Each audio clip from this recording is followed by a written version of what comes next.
Delhi NCR में हरियाणा में गर्मी का प्रकोप लगातार बढ़ रहा है। मौसम विभाग ने ऑरेंज अलर्ट जारी किया है। चलिए जानते हैं कि जनता और दुकानदार इस भयंकर गर्मी का सामना कैसे कर रहे हैं। रिपोर्ट देखिए।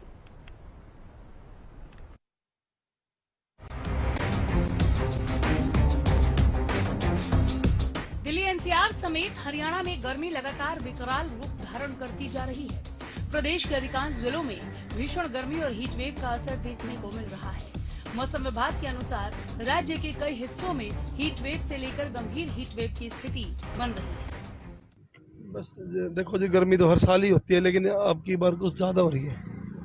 लोगों को बड़ा चलने में, काम करने में काफी दिक्कतों का सामना करना पड़ रहा है। हाँ जी बिल्कुल। लोग 12 बजे के बाद तो घर से बाहर ही नहीं आते कोई भी। तो सर, जैसे बच्चे हैं, छोटे स्कूल में जाते हैं आम लोग जैसे, तो उनके लिए आप कुछ कहना चाहेंगे? हमारे उसने शिक्षा मंत्री महिपाल जांडा जी ने अभी 25 तारीख से बच्चों की छुट्टियां करके अच्छा किया। अब फिर अब तो ज्यादा पहले से बीच बीच में कहीं 2-3 दिन के लिए बहुत ज्यादा गर्मी हुई, तो फिर मौसम सही हो गया। अब कल भी बहुत ज्यादा गर्मी थी और आज भी ऐसी है जैसे कल था। बहुत ज्यादा गर्मी पड़ रही जी। बस यही है कि परना लपेट के चलना पड़ रहा है गर्मी में। ठंडा गिल्ला करके कपड़ा, और नींबू पानी पी रहे हैं, नारियल पानी पी रहे हैं, खीरा वगैरह खा रहे हैं सलाद में। इस करके थोड़ा बच रहे हैं गर्मी से, वरना बहुत ज्यादा गर्मी पड़ रही है। हरियाणा में हीट वेव का ऑरेंज अलर्ट जारी किया गया। मौसम विभाग के अनुसार राज्य में अधिकतम तापमान सामान्य से 4.8 डिग्री सेल्सियस अधिक दर्ज किया गया, जबकि न्यूनतम तापमान भी सामान्य से 1.6 डिग्री ऊपर रहा। प्रदेश में सबसे अधिक तापमान रोहतक में 46.9 डिग्री सेल्सियस रिकॉर्ड किया गया। पूरे प्रदेश में मौसम शुष्क बना रहा और कहीं भी बारिश दर्ज नहीं की गई। लू के थपेड़ों से चंडीगढ़ के सुखना लेक पर पर्यटकों की संख्या भी घटी है। पर्यटकों की संख्या कम हुई है, क्या वजह मानी जाती है? गर्मी के कारण है जी। गर्मी बहुत है। वैसे देखा जाए तो यहाँ पर बहुत भीड़ देखने को मिलती है, लेकिन अभी हम देख पा रहे हैं कि बहुत कम लोग यहाँ पर। हाँ जी, गर्मी के कारण है जी। गर्मी बहुत ज्यादा है जी, इसलिए बहुत कम आ रहे जी। पर्यटकों की संख्या कितना कम हुई है? बहुत ज्यादा कम। गर्मी के कारण तो बहुत ही ज्यादा कम हो रही है। इस बार टूरिस्ट नहीं आ रहे हैं कोई भी, तो मतलब जाहिर सी बात है काम कुछ है नहीं अब यहाँ पर। गर्मी बहुत पड़ रही है, यही बोला। हम देख पा रहे हैं कि पर्यटक कम हैं, तो आपका पहले कितना काम हो जाता था शाम तक? मतलब कितनी पिक्चर आप बना देते थे और अब कितनी बना रहे हैं? अब तो कुछ भी नहीं है। अब तो बस बैठे रहो बेले, तो बैठक शाम को होगा तो एक आध बन जाता, नहीं तो वैसे जब काम होता था तो 2-3 मतलब निकल जाता था काम अच्छे तरीके से। अब तो बिल्कुल भी नहीं है। तो हीट वेव का असर है। हाँ।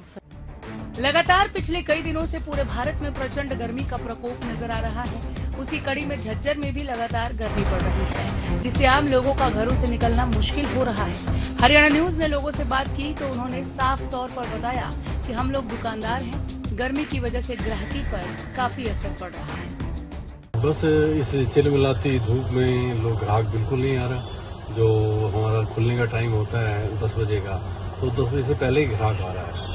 तो लोगों ने 9 बजे भी प्रयास किए 9 बजे खोलने के, क्योंकि गर्मी ज़्यादा पड़ रही है, तो कस्टमर सुबह आना ज़्यादा पसंद कर रहा है और वेट करता है ग्राहक की सुबह जो है हम कपड़ा लेके यहाँ से फारिग हों। और 10 बजे से और शाम के 5 बजे तक बिल्कुल स्टॉप लग गया है। ग्राहक बाजार में बिल्कुल नहीं है। चारों तरफ से दूसरे डिस्ट्रिक्टों से भी बराबर ये शिकायत आ रही है कि बाजार में बहुत मंदा है और लोगों को कर्मचारियों के लिए तनख्वाह देना भारी पड़ गया है और बाजार में जहाँ के खर्चे जो छोटे मझोले व्यापारी हैं उनके लिए घर के खर्चे चलाना बेहद मुश्किल हो गए हैं। और शाम को 6 बजे से 7-7:30 तक एक समय होता है, जो ठंडा मौसम होने के कारण लोग कस्टमर आता है, वो भी शहर छोटा होने की वजह से रुका दुक्का ही रहकर रह जाता है। इसलिए छोटे व्यापारियों के लिए तो बेहद ही परेशानी का समय आ रहा है। कुछ भी नहीं है बाजार में, पूरा बाजार खाली पड़ा है। सारा दिन गर्मी रहती है, कस्टमर निकल ही नहीं पाता, दुकानदार को ड्यूटी देनी पड़ती है अपनी पूरी। ग्राहकी कम हुई है कुछ? ग्राहकी पूरी कम है जी। बस वही वाली बात है, मौके पे कोई आ जाए, किसी को ज्यादा ही जरूरत है वो निकल के आ रहा है, नहीं तो कोई भी नहीं आ रहा बाजार में। हरियाणा में हीट वेव से लोगों का हाल बेहाल है। अगले कुछ दिनों तक गर्मी से राहत के आसार भी कम है, इसलिए सावधान रहें, पर्याप्त पानी पिएं और बच्चों और बुजुर्गों का खास ध्यान रखें। Bureau report, Haryana news. गर्मी की तपिश ऐसी है कि राहत कहीं पर भी नहीं मिल रही। इस प्रचंड गर्मी पर आइए बातचीत को आगे बढ़ाते हैं हल ढूंढते हैं कैसे इससे बचा जा सकता है और इसका असर अभी और कितना दूर तक देखने को मिलेगा। चूंकि नौतपा शुरू होने से पहले ही अगर ये हाल है तो फिर नौतपा के दरमियान सोचिए कि कितना हाल बेहाल होने वाला है। हमारे साथ सुरेंद्र पॉल हैं, डायरेक्टर मौसम विभाग। बहुत स्वागत है सर।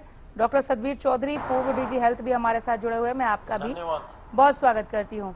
सुरेंद्र जी, हम आपसे शुरू कर लेते हैं। मौसम विभाग के आप डायरेक्टर हैं, और कितने दिनों तक ये गर्मी इस तरह से सितम ढाएगी? देखिए, अभी इमीडिएट तो कोई रिलीफ इसमें नहीं मिलेगा। अभी 4 से 5 दिन लू की स्थिति जैसे बनी हुई है कंटिन्यू करेगी। हाँ, एक ज़रूर है कि अभी हल्का सा रिलीफ जो है अगले 2 से 3 दिनों में लग रहा है, क्योंकि एक पश्चिमी विक्षोभ आने से पंजाब और हरियाणा के, ज़्यादातर पंजाब के जो नॉर्थ वेस्टर्न पार्ट पंजाब का और हरियाणा का जो उत्तराखंड के साथ जिले लगते हैं, वहाँ संभावना है कि कुछ हवाएं चल सकती है, वहाँ पे कुछ हल्की बारिश भी हो सकती है। तो उससे जो है कुछ हल्का सा रिलीफ जो है टेम्परेचर में मिल सकता है। लेकिन ओवरऑल अगर लू की बात करें, जहाँ टेम्परेचर अभी आप देख रहे होंगे कि 47 के आसपास हरियाणा के रोहतक में पिछले 48 आवर्स में रिकॉर्ड किए गए, इसी तरह से पंजाब के भी एरियाज में, तो ये कंटिन्यू करेगा 5 से 6 दिन। लेकिन कुछ रिलीफ जो है एटलीस्ट जो है 1 से 2 डिग्री सेल्सियस टेम्परेचर कम हो सकते हैं अगले 2 से 3 दिनों में। वो एक अच्छी खबर है। अच्छी खबर है या ऊंट के मुंह में जीरा समझे? इस वक्त लू के थपेड़े जिस तरह से लग रहे हैं, घरों से बाहर निकलना मुहाल हो गया है सर। पश्चिमी विक्षोभ का आपने जिक्र किया, इसके आगमन को लेकर थोड़ा और विस्तार में अगर आप हमें बताएं, जानकारी दें। देखिए, ये बहुत स्ट्रॉन्ग पश्चिमी विक्षोभ तो नहीं है, लेकिन यह है कि इसका असर जो है जम्मू कश्मीर हिमाचल में मुख्यतः रहेगा। लेकिन जो बिल्कुल उसके साथ में जिले लगते हैं वहाँ पे भी उसका कुछ हल्का सा इम्पैक्ट रहेगा। तो मैं ये तो नहीं कहूँगा कि कोई बहुत ज़्यादा अंतर इससे आ जाएगा, लेकिन टेम्पररी रिलीफ जो है कुछ जिलों में, जो कि नॉर्थ हरियाणा है और नॉर्थ पंजाब है, वहाँ पे कुछ इम्पैक्ट रहेगा। लेकिन बाकी जो प्रदेश के जिले हैं वहाँ पे लू की स्थिति अभी बनी रहेगी 5 से 6 दिन, उसमें कोई मेजर रिलीफ नहीं है। ठीक है सर, कुछ सुझाव देना चाहेंगे आप खासकर किसानों को? वो बहुत ज़्यादा परेशान है, परेशान हर कोई है, लेकिन किसान फसलों के सिंचाई को लेकर भी ज़्यादा इस वक्त परेशान है। करे तो क्या करे? देखिए, ऐसा है कि इसमें पे क्योंकि अभी ऑलरेडी हमारा फोरकास्ट है कुछ दिनों का, तो फार्मर्स को खासकर जो खेती करनी है, जैसे उसमें पानी ज़्यादा कोई फसल लेती है तो उसको अभी रीशेड्यूल करना चाहिए, और दिन में थोड़ा अवॉइड करें निकलना, क्योंकि 12 से 3 के बीच का समय है जब टेम्परेचर मैक्सिमम होते हैं। उस समय पे जितनी भी हमारी एक्टिविटी है हो सके तो उसको अवॉइड करें, मॉर्निंग इवनिंग में उसको करें, पानी का इस्तेमाल ज़्यादा करें।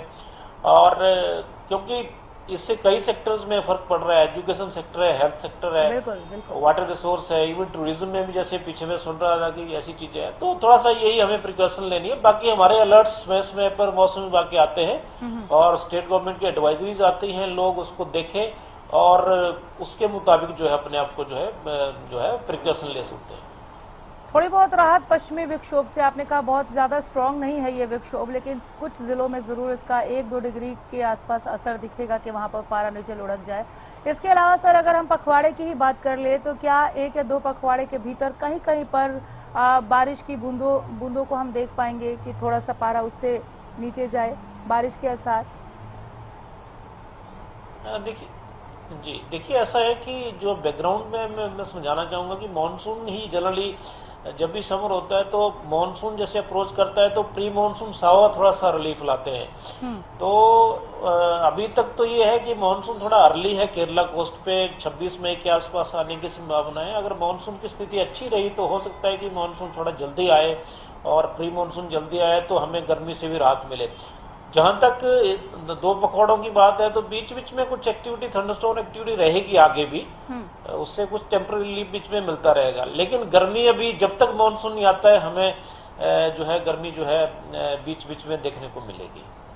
प्री मानसून शावर जो है वो थोड़ा रिलीफ दे सकता है, आप ये कह रहे हैं? हाँ, प्री मानसून शावर ये होता है कि जब भी समर आता है तो समर जो है एंड तभी होता है जब प्री मानसून विंड्स आ जाती हैं, हवाएं आती हैं और कुछ बारिश होती है प्री मानसून की, तो उससे फिर टेम्परेचर जो है सबसाइड करते हैं, फिर जो है गर्मी से जो है हमें राहत मिलती है। वो परमानेंट राहत फिर मानसून आ जाता है, इस तरह से होता है। तो उसके ऊपर हम मॉनिटर कर रहे हैं कि अभी मानसून का जैसे थोड़ा आइलैंड्स में ऑलरेडी आ चुका है, केरला कोस्ट पे कुछ 26 मई के आसपास आने की संभावना है, फिर ये नॉर्थवर्ड उत्तर दिशा में हमारे यहाँ आता है, तो उसको हम देख रहे हैं। जैसे ही आ जाता है, अर्ली आता है तो अर्ली रिलीफ है, अगर डिले होता है तो थोड़ा सा फिर डिले, हमें थोड़ा गर्मी ज्यादा जून फर्स्ट वीक तक सर पहुंच सकता है क्या? जून फर्स्ट वीक तक कुछ राहत मिल सकती है? नहीं, उसकी संभावना कम है, क्योंकि अभी जो मैं देख रहा था, जो भी एनालिसिस है उसमें, हालांकि थोड़ा ईस्टर्ली विंड्स थोड़ा सा भी स्टेबलिश हो रही है ओशंस में और हमारे इधर सेंट्रल इंडिया के आसपास, लेकिन फिर भी मानसून समय लेता है, तो अभी 1 जून के आसपास तो संभावना नहीं है, लेकिन केरला कोस्ट में वहां नीचे आ जाएगा मानसून, वहां की संभावना पूरी है। ठीक है, मैं लौट रही हूँ आपके पास। डॉक्टर सतबीर चौधरी हमारे साथ है, सर पूर्व डीजी हेल्थ है। आप हेल्थ को लेकर लोगों से क्या कहेंगे? बहुत परेशान है लोग, ये लू के थपेड़े झेले नहीं जाते, सूर्यदेव हैं कि आग उगल रहे हैं। बहुत बहुत धन्यवाद अनामिका जी कि आपने ये इम्पोर्टेंट टॉपिक लिया जी। नहीं तो आमतौर पे आजकल टीवी पे फैशन और जरूर है कि उल्टी सीधी बातें ज्यादा चलती हैं, जो जनित की बातें हैं, स्वास्थ्य की बातें हैं, दिनचर्या की बातें वो कम चलती हैं। तो सबसे पहला मेरा सुझाव ये होगा कि दिनचर्या में बदलाव किया जाए जी। खास तौर से मजदूर किसान, जो लोग एयर कंडीशनर में दफ्तर में बैठ के काम करते हैं, उनके लिए तो 12 से 4 में काम करने में कोई ज्यादा सुविधा नहीं है, लेकिन जो खेत में काम करता है, मजदूर है, सड़क पे काम करता है, तो उसको कोशिश करनी चाहिए। जो 9 से 5 का रूटीन है वो बिल्कुल गलत है। सुबह 4 बजे, 5 बजे, 6 बजे, 7 बजे जितना जल्दी शुरू हो सके काम शुरू कर दिया जाए। खेतों में काम 5 बजे से लेकर 8-9 बजे तक काम कर दिया जाए, फिर शाम को फिर काम कर दिया जाए और दिन में काम ना किया जाए। पहली बात तो ये होगी कि दिनचर्या में बदलाव। दूसरा सबसे जरूरी काम है अपने साथ पानी लेकर के चलना है जी। और पानी सिर्फ एक बोतल पानी से काम नहीं चलता, क्योंकि जितना पसीना निकलता है और हमारा सांस से जैसे पानी निकलता है, तो गर्मी में हमें बहुत ज्यादा पानी की जरूरत होती है। एक छोटा सा नियम है कि अगर आपको पेशाब कम आ रहा है तो इसका मतलब है कि आप पानी कम पी रहे हो। अगर 4 घंटे 3 घंटे में किसी को पेशाब आ ही नहीं रहा, बहुत कम आ रहा है या गाढ़े रंग का आ रहा है, इसका मतलब डिहाइड्रेशन का शिकार है आप। इसका मतलब वो पानी कम पी रहा है, तो उसको पानी बहुत ज्यादा पीना है। पानी की जगह शिकंजी पी सकते हैं, छाछ पी सकते हैं, ताजा शरबत पी सकते हैं, कोई भी शरबत, क्योंकि कई बार ये होता है कि घर से निकलना है, आप 2 गिलास पानी पीने में थोड़ा आलस करते हैं, शरबत या शिकंजी आप पी के निकलते हैं तो अच्छी बात है। घर से पानी पी के निकले और साथ में बोतल लेकर के जाएं। तीसरी बात, आमतौर पे देखा जाता है कि ऐसे मौसम में जले कटे फल या शिकंजवी, रेडी पे शिकंजवी लोग पीते हैं। ठीक है, पानी जरूर पीना चाहिए, शिकंजवी भी जरूर पीनी चाहिए, लेकिन रेडी की शिकंजवी में मैं ये गारंटी नहीं देता कि शिकंजवी बनाने वाले के हाथ साफ होंगे या साफ सफाई पूरी होगी। तो कोशिश करें जहां साफ सफाई का शक है वहां से पानी ना पिए जाए। कूलर का पानी पिए, जगह जगह कूलर भी लगे हुए हैं, मटके भी जगह जगह रखे हुए हैं, उनसे पानी जरूर पीना है, लेकिन साफ पानी पीना है। चौथी बात ये, जो ओवर राइप, ज्यादा पका हुआ फल और कटा हुआ फल नहीं खाना है। आपने तुरंत काट के फल, जैसे कल भी मैं बता रहा था, खरबूजा है या तरबूजा है, अगर आपने काट लिया तो उसको 1-2 घंटे में खत्म कर देना है। ये मतलब नहीं कि आधा काट के फ्रिज में रख दिया फिर शाम को खाएंगे, कल खाएंगे। तो जब आपने उसको एक बार काट के इस्तेमाल किया है तो उसमें बैक्टीरिया घुस गया है, वो फ्रिज में चाहे पड़ा है, फ्रिज में स्लो ग्रो करेगा, लेकिन बैक्टीरिया ग्रो करेगा तो आपको लूज मोशन हो सकती है, प्रॉब्लम हो सकती है। और अगर प्रॉब्लम हो जाए, खासतौर से अगर उल्टियां हो जाए, ज्यादा लूज मोशन हो, तो दवा लेने में परहेज नहीं करना चाहिए, दवा ले लेनी चाहिए। दवा आसान है, ORS लेना है, पानी ज्यादा लेना है, नमक पानी का घोल लेना है, और छोटे मोटे दवाई जो दे देते हैं उसी से लूज मोशन कंट्रोल हो जाते हैं। तो अगर लूज मोशन होते हैं या उल्टी आती है तो डॉक्टर की सलाह लेकर के दवाई जरूर लें। ठीक है, तो मोटे तौर पे यही सावधानी मैं बताऊंगा। ठीक है, मैं लौट रही हूँ सर, ये सावधानियां और विस्तार में हम आपसे सुनना चाह रहे हैं। सुरेंद्र पॉल हमारे साथ मौजूद हैं। सुरेंद्र जी, एक छोटा सा सवाल और, अभी फिलहाल ऑरेंज अलर्ट जारी किया गया है, कुछ और जिलों में भी ये ऑरेंज अलर्ट जारी हो सकता है क्या, बढ़ते हुए लगातार ऊपर चढ़ते हुए पारा को देखते हुए? हाँ देखिए, जो लू जो है अब साउथ वेस्ट हरियाणा से फिर सेंट्रल हरियाणा की तरफ आती है, फिर नॉर्थ में है, तो उसकी संभावना बिल्कुल है। लेकिन अभी जैसे मैंने पहले बताया कि 2 से 3 दिनों में तो यही स्थिति रहेगी, इससे ज़्यादा नहीं अभी होगा। लेकिन उसके बाद फिर जो है 3 दिन बाद फिर से पारा एक बार बढ़ेगा और फिर से लू की स्थिति बनेगी। उस समय जो है बाकी के भी जिले हैं हरियाणा, वहाँ भी इसका असर देखने को मिलेगा। तो अभी जो है अभी गर्मी में है, हम बिल्कुल समर सीजन में हैं, और आने वाले 5 से 7 दिन जैसे डॉक्टर साहब भी बता रहे थे, तो वही चीज़ों का सिर्फ ध्यान रखना है। मौसम विभाग के जितने अलर्ट्स और वार्निंग्स आती हैं, मुझे लगता है उसके मुताबिक जो है अगर हम जो एक्टिविटी को शेड्यूल करें, तो मुझे लगता है इसमें काफी कम हो भी रहा है और काफी जो है नुकसान होता है उससे हम जो जी बिल्कुल। चलिए, बहुत शुक्रिया सर इस तमाम बातचीत के लिए, और आपने जो वक्त दिया उसके लिए सुरेंद्र जी मैं आपका धन्यवाद करती हूँ। डॉक्टर सतबीर, मैं आपके पास एक बार फिर लौट कर आ रही हूँ। आप सावधानियां क्या बरते वो बता रहे थे, आपने कहा कटे हुए फल नहीं खाने चाहिए, लेकिन सर विडंबना देखिए कि बाहर जो है अगर सिर्फ नारियल पानी ही है, मुझे ऐसा लगता है कि जो लोग अपने सामने कटवा कर पीते हैं, नहीं तो खीरा काट के मिल रहा है, कटे हुए फल, फ्रूट चाट की रेहड़ियां जो हैं वो इन दिनों ज्यादा कमाई कर रही हैं। ठीक है, लोग ज्यादा नहीं निकल रहे हैं दोपहर में, लेकिन सुबह या शाम को भी, क्योंकि अब तो रातें भी गर्म होने लगी हैं सर, तो इन रेहड़ियों की कमाई बहुत ज्यादा हो रही है। बार बार मना करने के बाद भी लोग इसका सेवन कर रहे हैं। घरों की अगर बात करें, तरबूज को काट के लोग रख दे रहे हैं फ्रिज में, और पीछे हमने कई खबरें भी देखी हैं कि इससे फूड पॉइजनिंग की ऐसी समस्या हुई कि पूरा का पूरा परिवार ही चल बसा। ऐसी खबरें अभी हाल ही में निकलकर सामने आई हैं, फिर भी लोग इससे सबक नहीं ले रहे हैं। थोड़ा सा गाइड कीजिए इन्हें, हमारे इस कार्यक्रम का मकसद यही है, गाइड कीजिए।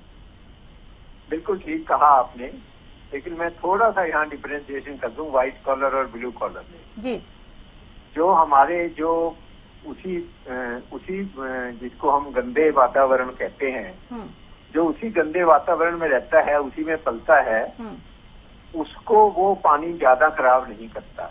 जैसे आमतौर पे होता है कि अमेरिकन या कोई रशियन या कोई यूरोपियन आदमी यहाँ आ जाता है, तो वो उसको बिस्लेरी का पानी या कोई भी पानी पीता है तो लूज मोशन लग जाती है। उसका कारण यह है कि उसकी गट जो है ना, इम्यूनाइज नहीं है, उसके एक्लेमेटाइज नहीं है। तो जो व्हाइट कॉलर लोग हैं, खास तौर से वो, उनको मैं सलाह दूंगा कि रेडी पे से बिल्कुल फल नहीं खाना। और जिनको आदत पड़ी हुई है तो वो गलत, लेकिन क्योंकि सस्ती चीज मिलती है और तुरंत मिल जाती है, बच्चे जिद करते हैं कई बार भाई फल खाना है कटा हुआ, और चाट बना के दे देते हैं, वो चाट में नमक डाल करके, वो बैक्टीरिया का भरा हुआ होता है। लेकिन शायद उन लोगों में, क्योंकि वो बहुत साफ वातावरण में नहीं रह रहे, उनमें शायद वो उतना नुकसान नहीं करता जितना व्हाइट कॉलर जेंट्री में वो करेगा। लेकिन फिर भी मैं बिल्कुल सलाह नहीं दूंगा कि वो जो चाट जो बना के देते हैं नमक डाल करके, शिकंजवी देते हैं रेडी के ऊपर, कटा हुआ नारियल, बिल्कुल भी, या इवन गोलगप्पा जो खाते हैं, बिल्कुल वो भी जो है ना ताजा हो ही नहीं सकता। बार बार हम कहते हैं और इसमें पानी डाल दो, और पानी डाल दो, मसाला डाल दो, तो वो खराब करता है। टिक्की इसलिए ठीक है कि टिक्की गर्म हुई है, लेकिन रसगुल्ले के साथ जो पानी दिया जाता है वो तो गर्म नहीं है ना, वो तो रात का बना हुआ है। ठीक है, उसमें मीठा कम है, लेकिन फिर भी मीठा लोग डालते हैं उसमें। बिल्कुल बिल्कुल। चलिए, मैं लौट रही हूँ आपके पास। संजय राठौर गुरुग्राम का हाल बताने के लिए हमारे साथ जुड़े हुए हैं। गुरुग्राम में सूर्यदेव की तपिश किस तरह से आप देख रहे हैं, लू के थपेड़ों से लोग कैसे निजात पा रहे हैं, थोड़ा विस्तार में बताएं हमें संजय। बिल्कुल अनामिका, जिस तरीके से आसमान से बरसती हुई आग के साथ साथ तापमान जो है लगातार आए दिन बढ़ता हुआ नजर आ रहा है। आज की बात करूं तो आज भी गुरुग्राम में 44 डिग्री तक जो है पारा जा पहुंचा और इससे आम जनजीवन काफी यानी कि खासतौर पे बात करें कहीं ना कहीं वो विचलित नजर आ रहा है, परेशान नजर आ रहा है, क्योंकि उल्टी दस्त के जो मरीज हैं उनकी संख्या लगातार बढ़ती जा रही, क्योंकि तमाम जो लोग हैं वो लापरवाही बरतते हुए नजर आ रहे हैं। जिस तरीके से भी डॉक्टर साहब ने भी जिक्र किया कि वो सेहत का ध्यान रखें, साथ ही साथ एहतियात जरूर बरतें। यही एक बड़ा कहीं ना कहीं बचाव है कि आप एहतियात बरतेंगे तो कहीं ना कहीं बदलते हुए मौसम के साथ साथ आप अपने आप को स्वस्थ रख सकते हैं। हाल ही में जिस तरीके से हम बात करें, गुरुग्राम स्वास्थ्य विभाग भी लोगों से यही अपील करता हुआ नजर आ रहा है कि दोपहर 12 बजे से लेकर शाम 4 बजे तक कोई भी अपने घर से बाहर ना निकलें। यदि जरूरी काम है तो छाते का इस्तेमाल करें, साथ ही साथ पानी की बोतल भी वो अपने साथ जरूर रखें, जिससे कि बॉडी का जो टेम्परेचर है वो बैलेंस किया जा सके, क्योंकि लगातार बढ़ते हुए तापमान के साथ साथ हीट वेव यानी कि लू के जो थपेड़े हैं वो लगातार अब लोगों को अपना शिकार बनाते हुए नजर आ रही है। और गुरुग्राम की खासतौर पे बात करें तो जहां बढ़ता हुआ तापमान है तो वहीं पर दूसरी तरफ पोल्यूशन भी एक बड़ी चुनौती बनता जा रहा है। और प्रदेश सरकार की बात करें तो गृह वन भी लागू कर दिया गया है, क्योंकि जब लू चलेगी तो जाहिर तौर पर मिट्टी के जो बारीक कण है वो वायु गुणवत्ता में कहीं ना कहीं वो मिलकर वायु प्रदूषित कर रहे हैं। तो दोहरी मार गुरुग्राम की बात करूं तो जनता को झेलनी पड़ रही है और अस्पतालों के अंदर हम बात करें बुखार के और उल्टी दस्त के जो मरीज हैं उनकी संख्या लगातार बढ़ती हुई जा रही है। और इसी के चलते अब गुरुग्राम सामान्य अस्पताल के अंदर बात करूं तो स्वास्थ्य विभाग के द्वारा ORS के जो घोल है, जो पैकेट्स हैं, वो तमाम मरीज वहां पहुंच रहे हैं, उनके परिजन पहुंच रहे हैं, उनके लिए निःशुल्क जो है वितरण किया जा रहा है, जिससे कि लू के थपेड़ों से बचा जा सके। और साथ ही साथ स्वास्थ्य विभाग की तरफ से लोगों से यह भी अपील की गई है कि छोटे बच्चे, बुजुर्ग और गर्भवती महिला खास तौर पर इस बदलते हुए मौसम में, बढ़ते हुए पारे में कहीं ना कहीं वो अपने आप को बचा के रखें। यदि घर से बाहर निकलें तो छाते का इस्तेमाल जरूर करें। जी ठीक है डॉक्टर सतबीर, एक बार फिर मैं आपके पास लौट रही हूँ। गुरुग्राम का हाल सुना आपने संजय से, कमोबेश यही हालात सभी जगह है सर। इतनी गर्मी पड़ रही है कि हाल बेहाल है, आम जनजीवन बुरी तरह से प्रभावित हुआ है। घर से बाहर कैसे निकले, घर के बाहर क्या एहतियात बरते, इस पर भी आपने बहुत विस्तृत जानकारी दी डॉक्टर साहब। घर के भीतर भी कम गर्मी नहीं है और 24 घंटे AC चलाकर रखना बस की बात नहीं है हर किसी के। तो फिर ऐसे में क्या किया जाए कि इस गर्मी से बचाव हो? ये बात हो गई है, जबकि मेरी टेक्निकल फील्ड नहीं है। AC को 24 डिग्री पे चलाया जाए, उससे बिजली बचेगी। दूसरा एक और फायदा है जो हम आमतौर पे नहीं बताते, जब आप बहुत ठंडे मौसम से एकदम गर्म में निकलते हैं तो उससे हमारे नाक पे और जो सांस लेने का रास्ता है उसमें इरिटेशन होती है, उसमें असर पड़ता है जी। तो एकदम ठंडे में घुसना, एकदम गर्म में घुसना वो ठीक नहीं है। कहीं ऑफिस में, आमतौर पे ऑफिस में क्या होता है, ऑफिस से निकलते हो, उसके बाद कॉरिडोर में आते हो, फिर दरवाजे पे आते हो, फिर गाड़ी में घुसते हो, तो थोड़ा कूल डाउन करने का होता है बीच में। लेकिन कई जगह ऐसे नहीं होता, आप एकदम 24 डिग्री से आप एकदम फिर 42 डिग्री 40 डिग्री पे जाओगे तो आपका रेस्पिरेटरी ट्रैक्ट है, गला है, उस पर नुकसान होएगा। तो इससे भी बचना है। और घर का जो टेम्परेचर है एकदम ठंडा करके कंबल लेके सोने में तो कोई अकलमंदी नहीं है ना। 24 डिग्री या 26 डिग्री पे ही AC रखा जाए, बिल्कुल, और टॉलरेबल टेम्परेचर पे रखा जाए तो अच्छा रहेगा। पानी, फिर से मैं कहूंगा कि पानी ज्यादा से ज्यादा पिया जाए जी। पानी पीने के और भी बहुत फायदे हैं, चमड़ी को भी फायदे हैं, किडनी को भी फायदे हैं, लेकिन सबसे बड़ा फायदा ये है कि पानी की कमी होने से आदमी बेहोश होकर गिरेगा नहीं। तो खुद को हाइड्रेट कैसे रखना है, इस पर ज्यादा ध्यान देना है। बच्चों और बुजुर्गों के लिए कोई खास एहतियात बताएंगे सर?